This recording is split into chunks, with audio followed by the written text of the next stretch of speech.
Welcome back everyone. Today I wanted to open this package and show y'all what I got. This is an anime and manga haul. Technically, it's mainly manga from Rightstufanime.com. I only bought a couple things, but I might include some other stuff that I bought just for fun to make this video a little longer. But they did the usual paper packing, came fairly quickly considering it's media mail. Okay, so I will start with the manga and get to the one anime that I bought at the end. So the first thing is Go For It Again, Nakamura. This is a Boys Love series, and I did buy the first one and read it online actually before I got the manga volume a long time ago. And it's just really cute about this guy trying to ask out this other guy he likes, who he fell in love with at first sight. I really like the art style because it's a nice combination of modern manga art styles and kind of older, maybe 90s, 80s, like with the poofy hair and the really cute facial features of manga. It's just super nice and polished, and it's got a, oh, that's such nice art. And I love the inside covers. It's just cute. It's a cute, nice read to pass the time and just get yourself in a good mood, because it is a comedy in addition to being a romance.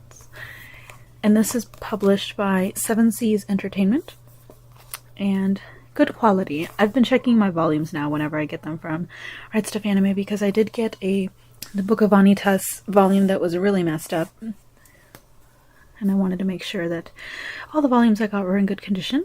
So the next one I'm really excited for. This is the 11th and final volume of The Girl from the Other Side. There is an anime that's going to come out. I don't know when. I haven't really looked into it since I first read the announcement, but this is a really nice kind of storybook-esque.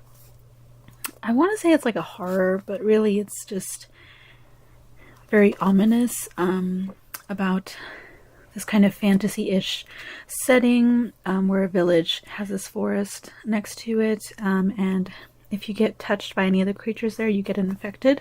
So you're essentially banished to the forest, and eventually the infection turns you into kind of a black beast. And this is about a little girl who just lives in the forest with this black beast.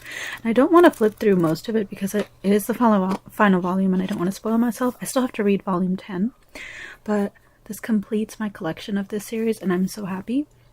It's such a good series. I really, really enjoyed reading this. It's by Seven Seas as well. And if you guys are interested in something that's a little out of the norm of manga, modern manga, or at least the popular stuff, I highly recommend this. It's really sweet. And they did release, or they're releasing now, a kind of like a special edition version that's an omnibus, so about 3 to 4 volumes in each one. And it's hardback and it looks beautiful, and I'm kind of upset that I'm probably not going to buy it because I already have the regular volumes, but I wish had I waited I would have the opportunity to buy those. Okay, but it's fine. I really like it as is. The next volume that I have is Creepy Cat. This is story and art by Cotton Valent. I actually found this artist on Twitter because Twitter does that annoying thing where it recommends you stuff that you never even followed. But I did enjoy this. I'm not a cat person. I have to mention that every time because cat stuff is everywhere and I much prefer dogs, but this cat looks like a marshmallow with those eyes. It was too cute, and I really, really like the design of the girl character. So this is Flora is her name. So she moves into a mansion that she inherited. Very typical kind of storyline, or beginning to the storyline. But instead of like a handsome boy, it's this cat that awaits for her in this mansion. And I just liked it, and it's full color. I really wanted to read the origin story of this cat because the artist tends to post a lot of just general art. She doesn't post they don't post the comics. So I'm really excited. Oh my god, I just saw that. Look at that. That's funny. So really, really excited to read those. There's a few volumes available, maybe just 2, but I just wanted to read the first one and see how I liked it because it's really cute.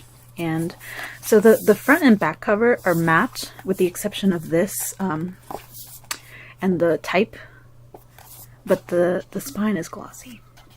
So that's a neat detail. And then finally, I have volume 1 of Dorohedoro. I really enjoyed the anime on Netflix. I was disappointed they used a lot of CGI, but it was still really, really good. And it made me curious about the manga. I know the manga's already finished, and there's a lot of volumes, so I don't know. I don't think I have the room really to collect all of them. But I really wanted at least one volume for my collection, because I like to collect at least volume 1 of manga whose art I really like, as kind of like a reference art book. And just look at this gritty artwork. It's so cool. I really enjoy gritty, kind of rough, sketchy styled manga art like this. Oh, there was a color page. Wow. That's gorgeous. Love it. Unpolished stuff like this really inspires me, because it reminds me of, you know, stuff I used to draw as a kid. Just in school, that would be in my notebooks and stuff. I don't need fancy tools to polish it or anything. It can be published as is, and there's a charm to it. So really happy about this. I don't know if I can really explain the plot. Some of it is really spoilery. There's a memory loss involved, but the universes this is set in is so unique. There's magic is the primary battle method, with the exception of this guy. He does not have magic. And I forgot to say, so this is published by Viz Media, and then Creepy Cat is 7 Seas Entertainment as well. Wow, I'm buying a lot of 7 Seas manga. But I do like how Dorohedoro has a dust cover. Oh, so it doesn't have a dust cover. It's just kind of styled that way. And this is by O Hayashida. And then finally, this is the reason I made this order primarily, is because I could not wait to get my hands on the physical Blu-ray copy of Welcome to Demon School Iruma-kun Season 1. There is a 3rd season that's airing in October, and I am so excited for it. I was willing to pay full price for this, because this is not a cheap anime to purchase. It, I think, retails right now for about $50–$60 on Rightstuf. And this is published by Central Filmworks. It is dubbed, which is really nice, and I did watch the dub on Crunchyroll when they were premiering it, and all the voices sound great. Voice acting's still funny. I think Asmodeus's voice actor unfortunately has passed away since the 2nd season was recorded, so for the 3rd season they may have to look for somebody. Please correct me if I'm wrong. I think that's what I remember reading when the announcement of a particular voice actor was made on social media. Someone mentioned he also played Asmodeus's voice, which is really sad, because he did a great job. But oh snap, oh, I hate that. I hate it when that happens. These Blu-ray cases, these anime companies really don't pick the most high quality materials, so the disc fell out and it did not clip back in that well. So unfortunately, that might just be an issue that I'll have constantly. There's also some stuff on the sides. I don't know what that is. So that is kind of annoying, because this was such a pricey series to buy. As I said, it was about $50–$60 on Rightstuf. And I could have... Oh, there's already a scratch on it. There is already a scratch on it, which is unfortunate. I don't know if you can see that. Probably not. I could have waited, like I said, for this to go on sale, but I was just really excited to have it. But I really like the disc art. A lot of anime companies are not really trying with the disc art, so I'm glad that they tried a little with Idamakun, because it's actually quite popular in Japan, but it hasn't gained significant traction in the West, even though it's so enjoyable. So we have Idamakun and Asmodeus on disc 1. We have Amity and Clara on volume 2. And then volume 3 has this guy, I can't remember his name. And then Kalego, which is his teacher. So really cool. I kind of wish the I do wish the cover had something on the inside, some kind of inner art. Especially for that price tag. But otherwise, I'm pretty happy with it, with the exception of that scratch. I wonder if I could ask for a replacement for that. Well, with any hope, it plays just fine. So if you've never heard of this series, I've featured it a couple times in videos. So it's about this main character. who gets bought by the demon, a very powerful demon, and sent to the demon, or I want to say demon world because it's not necessarily hell, I think. And he essentially becomes that demon's grandson. And you may be wondering, where are his parents? Well, his parents were terrible. That's why he was sold to a demon. So he gets essentially a new life, starts school, makes new friends, and it's a very nice comedy battle anime, primarily comedy, with really fun characters, really neat designs. Animation can be hit or miss, but it does the job that it's supposed to do. It keeps everything funny, and I just really, really like it. It reminds me a lot of early 2000s to late 90s anime, that type of comedy style, just where everything's silly and outrageous, and you know, you have the kind of, I don't want to say generic, but very common thing that was in stories at the time, which is a main character in a new school, and the school has a theme or something like that. So I really, really recommend this.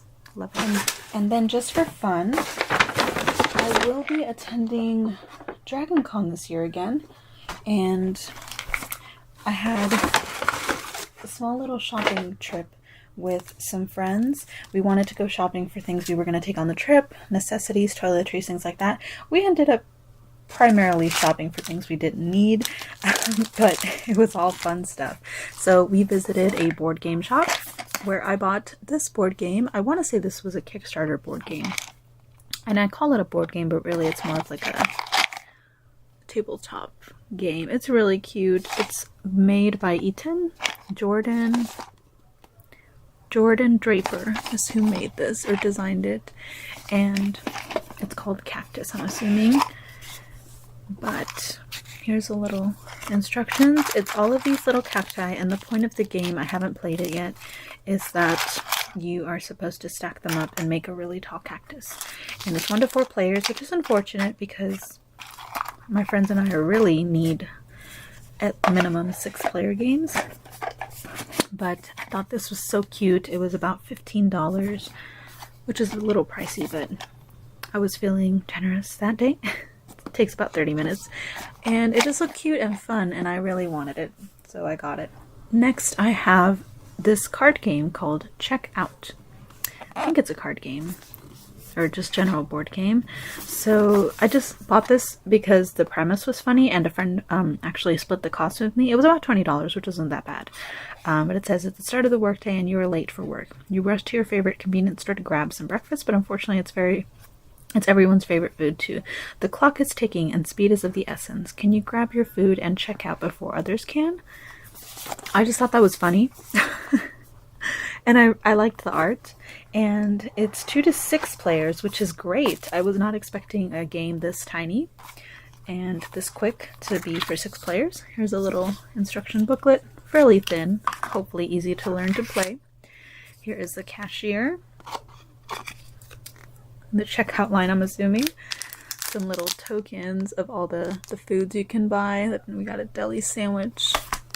And I haven't opened this, actually. Got a donut. More donuts. Lots of donuts. Emergency jelly, or energy jelly, apologies.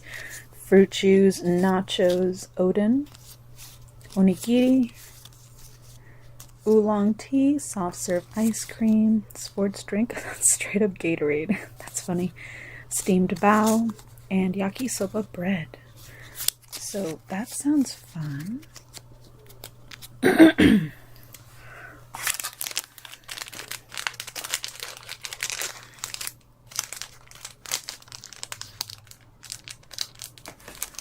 Next, there are some more food cards, I'm assuming, that rely on the dice roll you get. They even tell you the little calorie amount and the amount of tokens they cost. This kind of reminds me of the mechanic in King of Tokyo, which is another board game my friends and I play, where you get certain, depending on your roll, you get certain energy, which counts as your currency, and you're able to buy cards that are revealed every turn. But yeah, this looks really fun. Sorry, my brightness kept changing and I was trying to fix it. But yes, I'm gonna leave this in the wrapping because it's so tightly and neatly wrapped. I'm gonna open it when we play for the first time, but excited to look at these. And then it also comes with these sets of dice. I'm assuming it's for each player. Definitely going to claim the purple ones. The rest of my friends more or less already claimed their colors. But yeah, I really like how each one is a different color, and I love the color choices. I love this Halloween orange and black, black and white, white and black, purple, this teal kind of baby bluish color, and brown. But it fits the color scheme of the box, which is nice.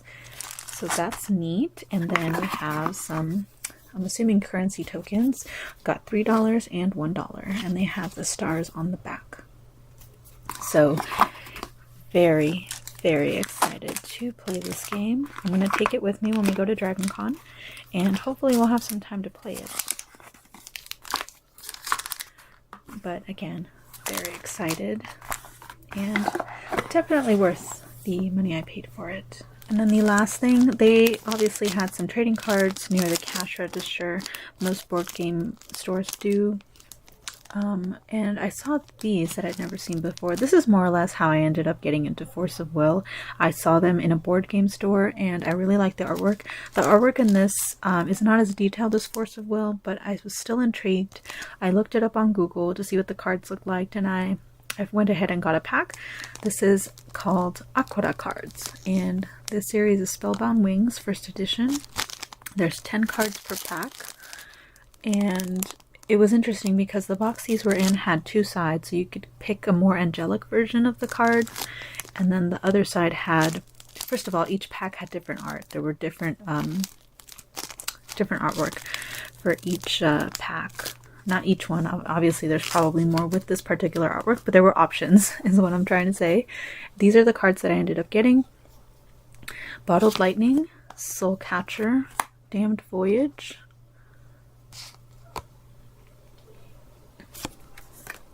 Wolf Cry, Divine Offering, Suriza's Symphony, Ocean Cry, that one's cute.